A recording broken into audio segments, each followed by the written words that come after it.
Oh, hey. Okay, this is going to be kind of precarious. I got to get this onto the I have like a little clippy tripod thing that I use. So, I'm supposed to be live, but I don't know anything about it. And it's a good thing that nobody's here. At least I don't think anybody's here because I'm going to need some practice at this. So, let's see. How do I check my own channel? I have no clue. Is my stream? Ah, there it is. Awesome. Okay, sorry about that.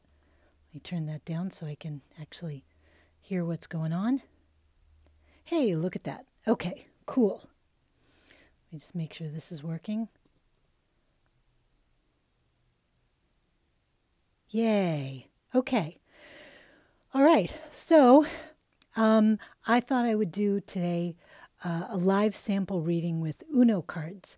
If you've been to the channel before, you know I read tarot, Lenormand, playing cards, obviously oracle cards. But I started reading with Uno cards, which is another thing again, and I thought I might do a couple sample readings or show you how I do it. So if you have any interest in it or you'd like to request a sample question, put it in the chat and I will be happy to do a reading on that question. But in the meantime, let me just get these shuffled up so I can do a little something. Oh, see, I can see I'm on a little bit of a delay. That's kind of awesome. I mean, I might need that. You might not need that. Let me see if I can get the foot out of the picture. Ooh. All right. Okay. So I'll just stay on live long enough to do at least one reading so I know what it's like. So I see how it works. Okay. The thing about Uno cards, for one thing, is you don't have court cards. So no jacks, queens, or kings.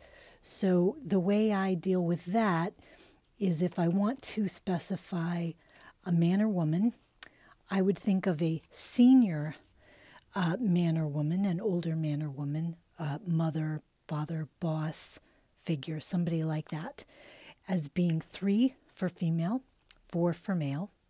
If I'm looking for a female who's a peer, then or the subject of the reading, it would be a 5. If I'm looking for a man who would be the subject of the reading or a peer of the 5 female, it would be a 6. So that's just kind of a little numerological way of dealing with it. The other things that Uno has which are different are like this, which is a turnaround card. It's a reversal.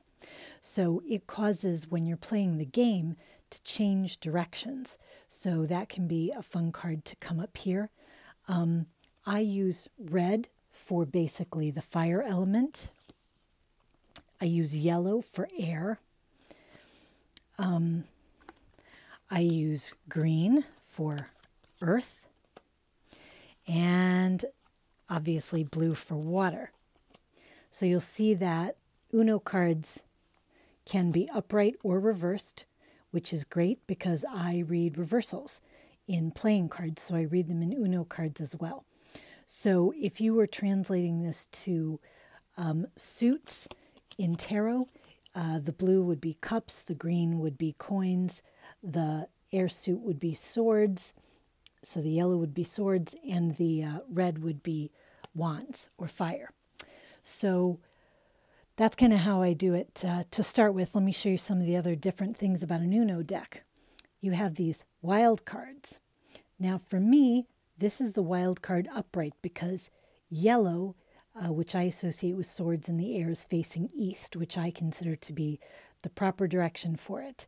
And blue, which is water, is facing west, which is its proper direction. So for me, this would be like an upright Wheel of Fortune kind of card. For me, in the reverse, it would mean something else. So I guess I'll just tell you one more thing and then I'll actually get into a reading. It'll probably make more sense once I'm reading them. Okay, we also have these cards which are called skips. So in Uno, when you hit a skip card, it would skip the person to the left of you. So the skip cards mean things that you should definitely avoid to the left, or see, skip cards also have a reverse. Definitely don't ignore this issue, okay? And the area in which you're dealing with the issue has to do with the color of the card, and also what it's next to. The other thing about Uno cards is we have these +2s and +4s. So the +2s, to me, amplify in this area the card they're next to. The same thing with the +4s. But the +4s are wild cards, so you have a little more possibility there. So anyway, for those of you who've played Uno, this will probably make sense to you. And if you haven't played Uno at all, you're thinking, I'm not so sure. So hang on, and let's actually do a sample reading. I'm going to do a typical 5-card reading where the cards to the right affect the cards to the left. So we start from left to right, and all of these cards sort of affect the one previous to them. Okay, so let me get it shuffled up. And I actually like to do a 6-card. Excuse me. A lot of times my throat gets full of junk, but I like to do a 6-card as well. And the 6-card, I'll even do as a 7-card, because I'll make the 7th card a significator. So maybe I'll do that this time just to show you how that looks, because I like that reading. And why not? It's just me. So since it's me here with myself, I can do whatever I like. It's kind of fun. Okay. So I've shuffled the deck.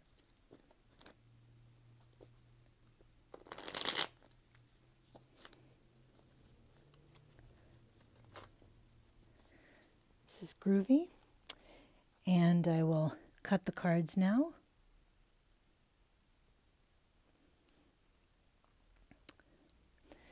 And I'm going to do this, a spread I've become quite fond of is Angelo Napoli's Answers spread.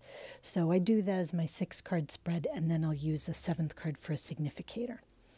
So we'll do 1, 2, 3, 4. But I'm a flipper, so I think a lot of these are going to come up reversed. Okay. I can get all these on the screen. They're not so pictorial, so it's not so important, but they are cute to look at. So the 7th card is going to be our significator. So they're going to tell the subject that we're doing the reading on. So if you were doing a reading for yourself or someone else and you had an area of concern, you might like to pick the card for that area of concern and lay it upright first as you're shuffling to kind of just help focus the reading, kind of focus your mind, and hopefully return you to thinking about what it means in combination with the rest of the cards. So I'm going to flip this card and let's see what the significator is. Okay, so the significator is 4, the blue 4, which you can think of sort of as 4 of water, 4 of cups. It relates somewhat to 4 of hearts. These things all relate, but they're not exactly the same. But 4s tend to be about building and security. They can be about father figures. The 4 of cups can be, it can have to do with home and family. So it's issues of those who are nearest and dearest to you. And if you have the blue 4 in reverse, it could be that you're worried about something very close to home or someone close to home in your family. Since this column sets up the premise, I'm going to flip it and see if we get more detail about what we mean. Ah, the 2, the blue 2 in reverse. Oh, okay. And the green skip. So as I talked about, the skip in reverse means don't ignore this. So it's a situation you need to pay attention to. And the blue 2 is sort of like the 2 of cups again. So we think about there is a close personal relationship that needs attention, and it is a relationship in your home. So that's the premise, that there's a relationship in your home of great importance that needs attention. Now, because it's the blue 4 and the water relates to spirituality as well, this could be a spiritual relationship that you're talking about, or something about your spiritual home that needs attention. Anytime you see 2s, it's asking questions about making partnerships, but it can also deal with issues of indecision. Whether or not you're in or you're out. You're kind of buying in or you're not so sure. So there is the idea that with the 2, we can have the idea of sacred vows, like marriage. But you can also think about that eternal commitment of having a child. These are deep and binding vows. And the question is, in your material life, right? If this was a spiritual commitment, for example, this could be an emotional commitment, but it could be a spiritual one. You have to pay attention to the effect on your material life. You can't ignore your day-to-day life for either a new romance or a spiritual journey. So these have to get integrated somehow. And it may be that this is the source of instability, that you're in the middle of, we could call it an emotional journey or a spiritual journey, and it's creating instability in the nuts and bolts of your everyday life. And so that's what we'd be looking at here. So this is the premise. So you can see if this resonates with you. Hopefully it's of some interest, but anyway, I'll read the rest of the cards and you can see how it goes with this Uno deck. So here is the solution, basically. This is kind of the outcome, and this affects the outcome. And then this will give us more detail about those. So here we go. All right. We're getting a lot of these interesting cards, which is good because it really plays to the strength of Uno. Okay. Get 1. And we get +2. Okay. So the way I would read this, and it really does look like a situation very close to your heart. It's an intimate one dealing with one major issue or one major person, because we just have these 1s and 2s. We don't have the high numbers that we tend to see when we're in these group situations. This is something very close to home, as the blue 4 would indicate. So this +2 in reverse, for me, this kind of amplifies the cards that it's working on. And red is a color like the wands of energy and effort, of ambition, of putting in passion, but not necessarily romantic passion, the enthusiasm, the boldness, the strength, the vigor. You're really pouring gas onto the fire with the red. And so the 2 in reverse is saying to me that this issue of sort of a lack of commitment is creating problems in stepping forward with more energy. There is either you or someone you're with. And it's funny, if you are already a subscriber or a viewer of the channel, you will see this relates very much to the reading that I did for the Sagittarius full moon, where there were again these issues of partnership and whether or not you are moving together or moving apart. So it's very interesting. So what's happening here is there is this, what do I want to say? this commitment or this intimacy or this heart-to-heart communication, which somehow is not taking place or has not taken place, maybe the way it has in the past or the way it will in the future or the way it could. And it's limiting the investment. And I don't mean the investment in money. I mean, it's limiting the enthusiasm for this connection. It's limiting the amount of effort that you might want to put into the relationship. There's a sense that I don't want to put more in because I'm already not sure I'm getting out what I deserve. I'm not sure that I've gotten, the green being resources, tangible things, the material world. So this says in this partnership, either spiritual or romantic or emotional, I'm not sure that I've gotten the results from that investment. For what I've put in over time, I'm not sure I've gotten what my efforts are worth. And that means that you're not sure that you want to put in more. You're not sure that you want to invest anymore. And in fact, it looks like you will not invest anymore. And the result, strangely enough, is that you end up with an increase in your emotional well-being. We would call it. This is a positive, and it's in the upright.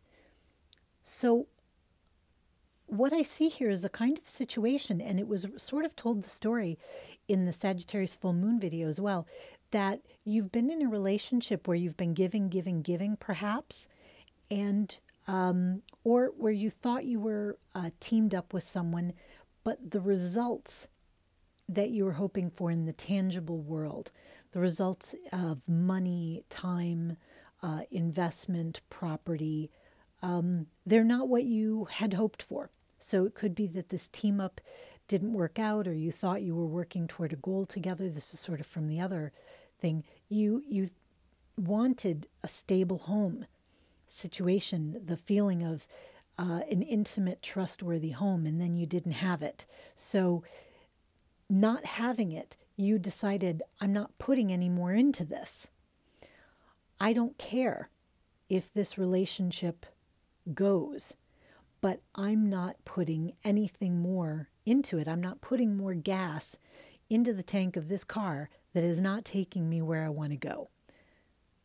And the funny thing is that the way I'm reading it is this other person now being left on their own with only their resources, not your resources, and especially not your emotional support, because that's an area where you're drawing back from that emotional investment or from that even spiritual investment if you feel it's not really taking you where you want to go. And in this drawing back, you are pulling the other person forward. That's an interesting thing, but it does sometimes happen where when you stop over-giving, the other person rises to meet you. They notice the change in the weather, the change in the atmosphere, the change in the water line, we could say here, right? Where water finds its own level. We had 4s, we had 2s, but the 2s are not looking very happy. And that's going to lead to an unhappy 1, you might say, or 1 set apart. But it's also going to lead to greater happiness. So if this, in fact, leads to a breakup of some kind, you're going to be twice as happy. However this plays out, whether or not you no longer have to expend the resources for 2 because you're just taking care of 1 and you feel very satisfied with that, or you make this drawback in some way and this other person recognizes what they're losing and steps forward to meet you in a more candid heart-to-heart kind of way. I'll be honest, that's how it looks to me, because we end with a 2, and so we end with this sort of heart-to-heart, or at least we end with an understanding. So maybe you get an admission from this person that they were not giving everything they could give. They were not really putting it all in. They were holding back, and that's why you felt like you were kind of on your own and not getting what you should get. And that when they come clean on this and meet you halfway, then you have a real sharing. A real heart-to-heart, a real intimacy. And that is going to be a net positive for sure, because we see that we're adding up. So this is all a very intimate kind of detail. But as we share, and as I really see this clearly drawing boundaries. I'm not putting more in if I'm not getting out what I want. And this is a real clarity, and it might be a hard thing to do, but I feel like even if you set this boundary with a little bit of frustration on your part, and that doesn't mean you express it to the other person, but even in your own mind where you're like, I'm a little fed up, I'm frustrated, I'm kind of mad about this, and I'm not going to invest this anymore. There is going to be some coming to terms with that that's going to feel really good by the end, either because the other person comes around to meet you, or because you realize you don't actually need them for whatever this is. And then you feel really good in yourself. And maybe even if they're not going to be partnered with you, if this is not a romantic enterprise, but maybe it's a project of your heart, this could be a creative project, definitely, because where we've got the blue water, we've got the creative aspect. So it could be you were partnering with someone on this creative project, and now that you don't feel like they were doing their share, and you sort of exploded in frustration, and they come to terms and they get candid with you about what they can really offer. This is really what I have to give, and I don't have to give any more. Or I don't mean have to give, but they're just not available. They don't have the resources to give. They can't do their share. And you noticed, and maybe they were hoping to slide by, but they're coming clean. There's like a heart-to-heart here. There's a recognition of what's going on in some important relationship. I should have said creative a long time ago, but it could be emotional. It could be spiritual. It could definitely be a creative partnership, for sure. It could be. So, So anyway, this has been a ton of fun for me. If this actually gets loaded, this will be my longest video ever, because I've had all these problems with length issues, not on the YouTube side. I've had some problems on my side. But anyway, I'm going to close out this live chat, and I hope that you've enjoyed it. And that's it. Thanks so much. Rock on with your bad selves.